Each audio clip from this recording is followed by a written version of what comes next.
साथीहरु के तपाईले पनि एक पटक काम गरिसकेपछि लाइफ टाइम इन्कम गर्न चाहनुहुन्छ?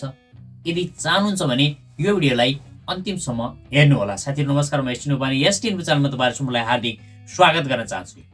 साथीहरु म यहाँनिर तपाईहरुलाई मेरो YT स्टुडियो एपमा लगेको छु, जसमा 28 दिनको इन्कम यहाँ देखाएको छ भने भ्युज रहेको छ 1,73,000, वाच टाइम 5,100 मिनेट।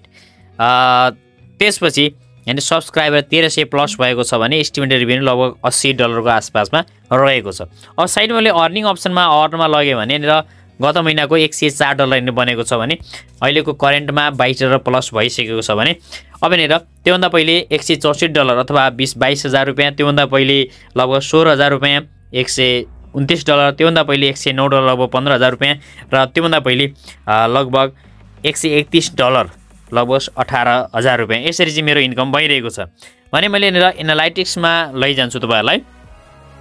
अब यहाँनिर रेभेन्यू सेक्सनमा लगे, रेभेन्यूमा जाँदा बित्तिकै प्रत्येक महिनाको यहाँनिर इन्कम देखाइरहेको छ भने अलिकति तल जान्छु, टप अर्निङ कन्टेन्ट यहाँनिर 28 डेजको अर्निङ देखाइरहेको छ भने मैले तपाईलाई टोटलमा सबभन्दा बढी अर्निङ गर्ने भिडियो म देखाउने छु। यहाँनिर तपाईले देख्न सक्नुहुन्छ कि लाइफ टाइम अथवा मैले भिडियो हालेबाट सबभन्दा बढी अर्निङ गर्ने video how to exchange TikTok coin भन्ने नै रहेको छ, जसमा यहाँनिर $68 यहाँनिर प्राप्त भएको छ। हेर्नु होला, $68 भन्दा बित्तिकै लगभग तपाईको हाराहारी 8,000 देखि 9,000 को आसपासमा 85-100 को आसपास हुने गर्छ भने प्रत्येक भिडियोबाट हेर्नु होला मैले यसरी इन्कम हेरेर गरिरहेको छु। धेरै भिडियोहरुबाट इन्कम मैले प्रत्येक चोटी इन्कम गरिरहेको छु। मैले 2 वर्ष 3 वर्ष पहिला हालेका भिडियोबाट पनि अहिले पनि इन्कम मैले यसरी गरिरहेको छु। साथीहरु मैले तपाईहरुलाई मेरो YouTube च्यानलको एनालाइटिक्स देखाएँ, जसबाट तपाईले पनि थाहा पाइसक्नु भयो कि मैले 2 वर्ष 3 वर्ष पहिला हालेको भिडियोबाट पनि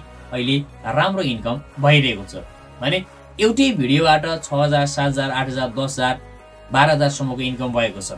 जबकि मेरो YouTube च्यानलमा त्यति धेरै भ्युज पनि छैन भने तपाई सोध्न सक्नुहुन्छ कि एकदमै राम्रो खालको हामीसँग भ्युज आयो युट्युबमा भने त्यो अवस्थामा हाम्रो इन्कम कति हुन सक्ला भने तपाईले नर्मल खालको भ्युज अथवा नर्मल खालको भिडियोहरु अपलोड गर्दा पनि तपाईले यसबाट सामान्य खालको जागिर बराबरको तलब अर्निङ गर्न सक्नुहुन्छ र तपाईले एक पटक भिडियो अपलोड गरिदिनु भयो भने त्यसमा लामो समयसम्म भ्युज आउन सक्छ र भ्युजका आधारमा लामो समयसम्म अर्निङ पनि गर्न सक्नुहुन्छ।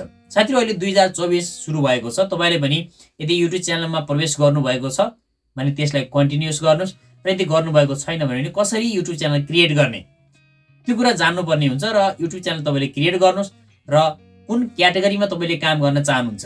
तपाईले युट्युबमा टेक्निकल क्याटेगोरीमा काम गर्नुहुन्छ अथवा तपाईले फाइनान्समा काम गर्नुहुन्छ अथवा शेयर मार्केटमा गर्नुहुन्छ अथवा कमेडीमा गर्नुहुन्छ अथवा एन्टरटेनमेन्टमा अथवा एजुकेसनमा अथवा ब्लगहरु अथवा कुनै ठाउँमा तपाईले विभिन्न सिनारीहरुमा घुमेर अथवा विभिन्न खालका भिडियोहरु बनाउनुहुन्छ, त्यो तपाईको क्याटेगोरीलाई चुज गर्नुस् र शैलीसँग तपाईले यसबाट लाइफ टाइम राम्रो इन्कम गर्न सक्नुहुन्छ। कसरी च्यानल क्रिएट गर्न सकिन्छ मैले पहिला नै भिडियो बनाएको छु, तल डिस्क्रिप्सनमा गएर तपाईले त्यो भिडियोको लिंक प्राप्त गर्न सक्नुहुन्छ।